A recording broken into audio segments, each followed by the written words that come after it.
வருது, ஒரு கார் வருது, ஒரு 100 தொழிலாளிகள் வர்றாங்க. வந்து சொன்னாரு கோவில் ஃபாரஸ்ட் மட்டும் எப்படி வச்சு நடத்துவாங்க? ஒன்றும் இல்லாமல் நடந்தா வருவாரு ஃபாரஸ்ட். ஒரு வண்டி வரதுக்கு ஒரு 1000 வண்டி வரதுக்கு வித்தியாசம் இல்லை இருக்குண்ணே. அதுக்கு அதான் பண்ணுறாங்க எனக்கு புரியுது. ஃபாரஸ்ட் வண்டியே வரேன் நீ சொல்கிற இந்த ஊர் டெவலப் ஆனோம்னா, இந்த வசதியெல்லாம் பண்ணால் இந்த ஊர் டெவலப் ஆகும்.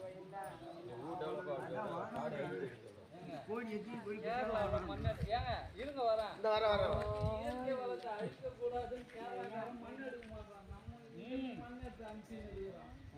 அந்தந்த ஸ்டேட் வளர்றதுக்கு அவங்க என்ன பண்ணணுமோ அதெல்லாம் பண்ணுவாங்க. எல்லா கல்லு மண்ணும் செங்கோட்டை திருநெல்வேலி எல்லாம் போகுது. ஆனா அவன் இடத்துல ஒரு பொருள் எடுத்துட்டு எடுக்கக்கூடாது. மலையை ஓட்டி கல் எடுக்க முடியாது. நரசிம்மா கோவிந்தா